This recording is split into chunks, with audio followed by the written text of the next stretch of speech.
विद्यार्थिनी मैत्रिणींनो, मागच्या तासाला आपण पूर्णांक संख्यांची बेरीज कशी करायची हे बघितलं। या तासाला आपण पूर्णांक संख्यांची वजाबाकी कशी करायची हे बघूया। तर सुरुवातीला पहिलं उदाहरण घेतलं। पहिली गोष्ट, पूर्णांक संख्यांची वजाबाकी करण्या अगोदर आपल्याला विरुद्ध संख्या माहित पाहिजे, त्याही आपण शिकलो।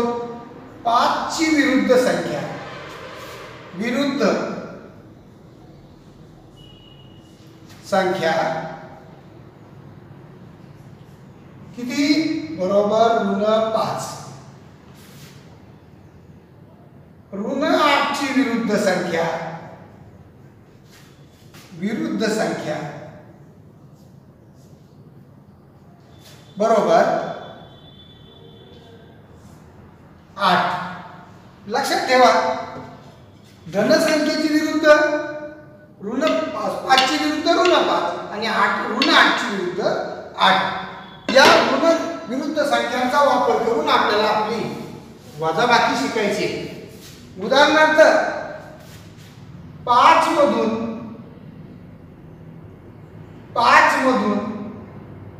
7 वजा करा, किंवा छोटी संख्या घेऊया आपण, 2 वजा करा। बरोबर काय उत्तर येणार आपलं? 3। तर दोन्ही धनपूर्णांक असतील तेव्हा वजाबाकी करणं आपल्याला सहज शक्य आहे। परंतु जर अशा प्रकारे -8 वजा -7 संख्यांचं गणित हे वाचन आपल्याला व्यवस्थित जमलं पाहिजे। -8 मधून -7 वजा करा, -8 मधून -7 वजा करा।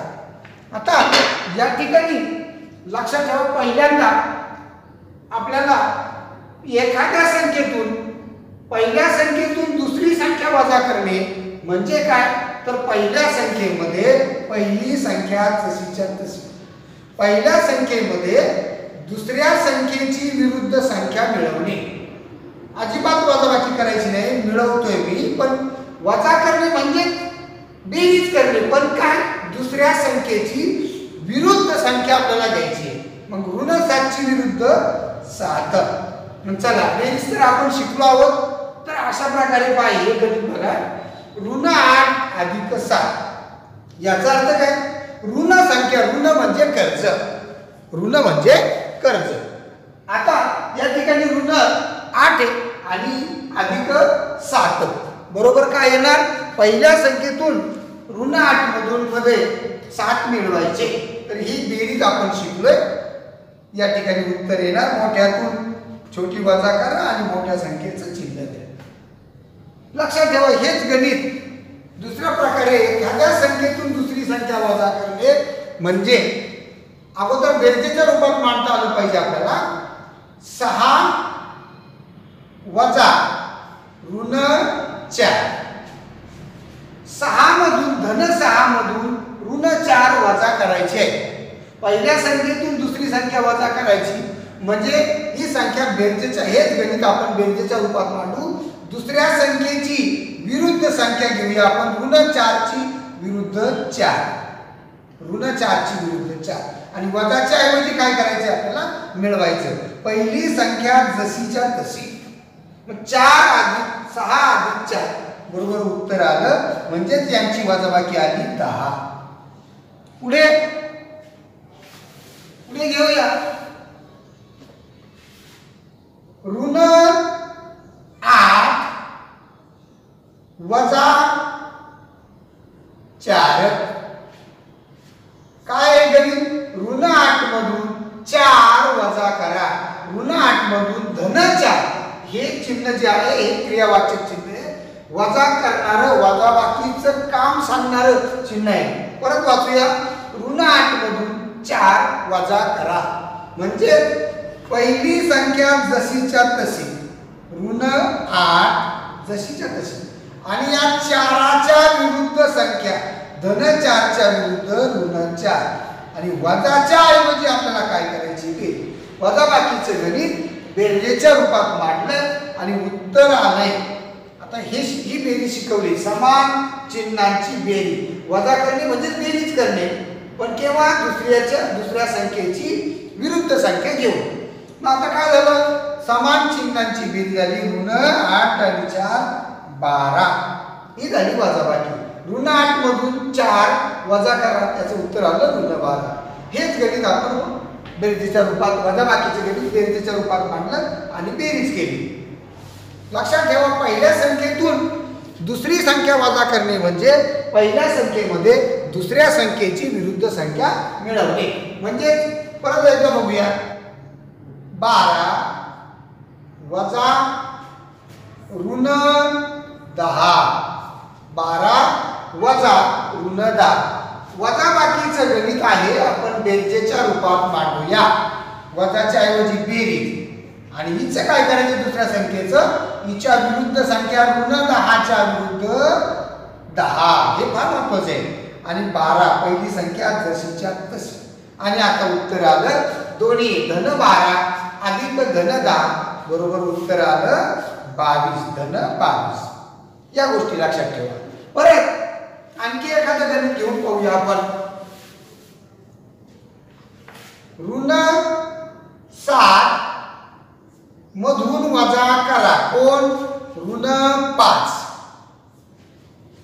पहिल्या संख्येतून दुसरी संख्या वजा करणे म्हणजे परत एकदा पहिल्या संख्येमध्ये दुसऱ्या संख्येची विरुद्ध संख्या मिळवणे. पहिली संख्या जशीच्या तशी ऋण 7 आणि वजाच्या ऐवजी मिळवायचं, आणि दुसऱ्या संख्येची विरुद्ध आहे 5. आता झालं भिन्न चिन्हांची बेरीज. ऋण 7 आणि धन 5 यांची बेरीज मोठ्यातून लहान गेली, मोठ्याचं चिन्ह दिलं, मग यांचं उत्तर आलं ऋण 2. लक्षात ठेवा, मी जरी इथं मोठं म्हटलं तरी कसं बघायला गेलं तर ऋण 7 ही छोटी संख्या आहे, कारण ऋण संख्या धनापेक्षा ऋण संख्या कधी छोटीच असते.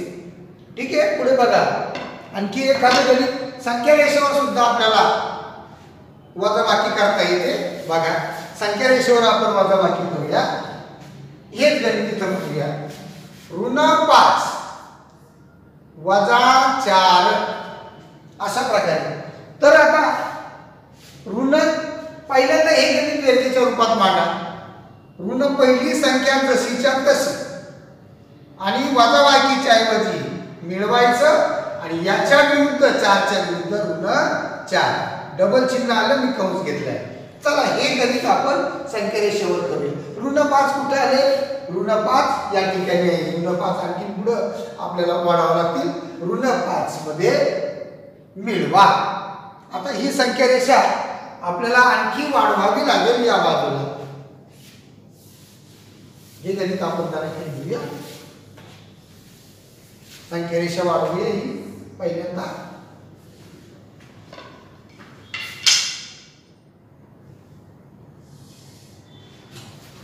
आणि या ठिकाणी डावीकडे जाऊया. ऋण 5 ऋण 6 ऋण 7 ऋण 8 ऋण 9 आणि ऋण 10. आणि गणित घेऊया आपण. ऋण 5 वजा ऋण 4 हे पहिलं गणित. चला आता हे गणित बेरजेच्या रूपात मांडायचं आहे. वजाबाकीचं गणित बेरजेच्या रूपात मांडायचं. पहिली संख्या जशीच्या तशी वजाच्या ऐवजी मिळवायचं, आणि हिच्या विरुद्ध 4.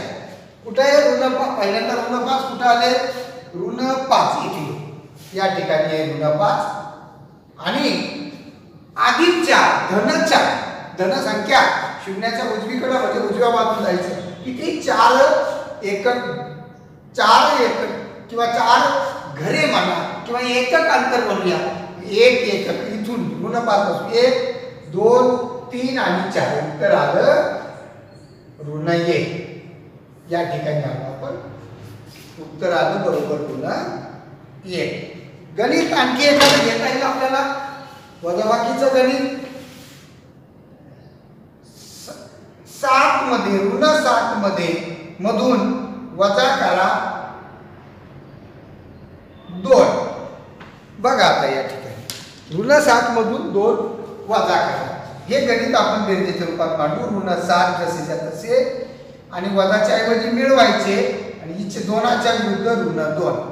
मग आता कुठे आहे आपण आता ऋण 7, आपला ऋण 7 या ठिकाणी आहे आणि ऋणाकडे जायचं, अधिक त्याच्यामध्ये ऋण 2 मिळवायची, ऋण संख्या डावीकडे.